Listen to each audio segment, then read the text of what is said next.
Na tunaposema kwa upande wa CRDB wafanyabiashara wadogo na wakati, tunamwongelea mtu ambaye ana uwezo wa kukopa mpaka bilioni 10.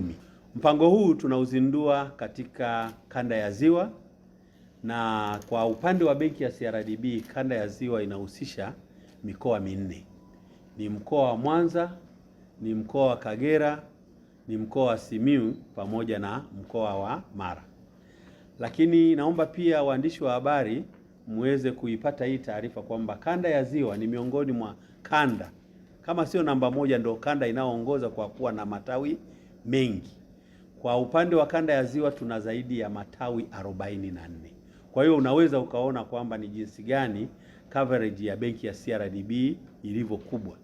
Na tunaposema matawi 44, naweza nikawahakikishia kuna benki nyingi Tanzania hii hazijafikisha hayo matawi, lakini unaweza ukaona kanda tu ya Ziwa ina matawi 44. Kwa hiyo nipende kuwakaribisha wateja kuweza kuitumia benki ya CRDB kutokana na mtandao mkubwa ilionao wa matawi.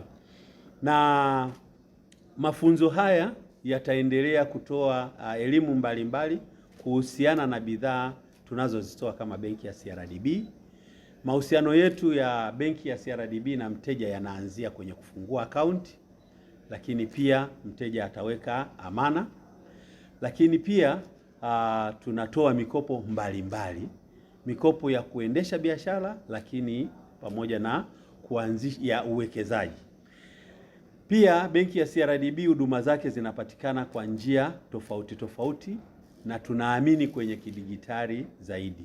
Kupitia simu yako ya mkononi au huduma yetu ya sim banking unaweza ukapata huduma za benki ya CRDB, lakini hivi karibuni mnaweza mkapata huduma hizo kupitia lipa namba, point of sale na kadhalika na kadhalika. Lakini pia naomba ni wataarifu ndugu waandishi wa habari na wananchi waliohudhuria kwamba benki ya CRDB katika maendeleo yake imeweza kuanzisha kampuni tanzu ya bima. Kwa hiyo wale watu ambao tunawakatia bima wana uhakika, au tunaowapa mikopo wana uhakika kwamba wanapokutana na changamoto yoyote, basi kampuni tanzu ya benki ya CRDB ya bima inaweza ikafanya yale malipo, yani compensation, kwa haraka zaidi.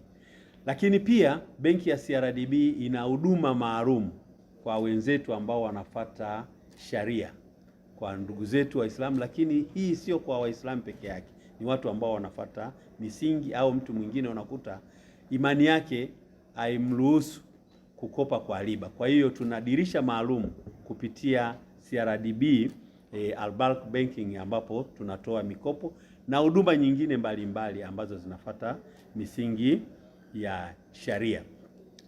Tumeamua kuja na hii training au mafunzo kwa wafanyabiashara kutokana na mchango mkubwa ambao unatoka kwa hawa wafanyabiashara tunaowasema ni wadogo na wakati. Takwimu zinaonyesha kwamba zaidi ya 27% ya pato la taifa linachangiwa na hawa wafanyabiashara tunaowasema wafanyabiashara wadogo na wakati. Kwa hiyo unaweza ukaona kwamba hili ni kundi muhimu sana sana sana kwa ajili ya nchi yetu, lakini na kwa taifa jumla. Kwa tukagundua pana namna ambavyo tunatakiwa sasa kuwaandaa wafanyabiashara, moja wakapata vigezo na sifa. Cha kwanza ni kujitahidi moja kwa moja waweze kutunza record. Tukisema kutunza record, tumekuja kugundua pia wafanyabiashara wengi katika biashara hizi za awali, ukijaribu kuangalia wanafanya biashara, lakini control sahihi ya kujua kwamba kiasi gani kinatakiwa kibaki kama mtaji na kiasi gani amekipata kama faida, ili kuweza kukitumia kwa ajili ya matumizi mbalimbali, ikiwemo ya kwake yeye kama msimamizi wa biashara, lakini pia matumizi kwa ajili ya kuendelesha biashara, inakuwa kuna mkanganyiko. Kwa hiyo tukaona pia kwa kukusanya pamoja tunaweza tukajua mahitaji yao, aidha kama wana changamoto ya kimfumo.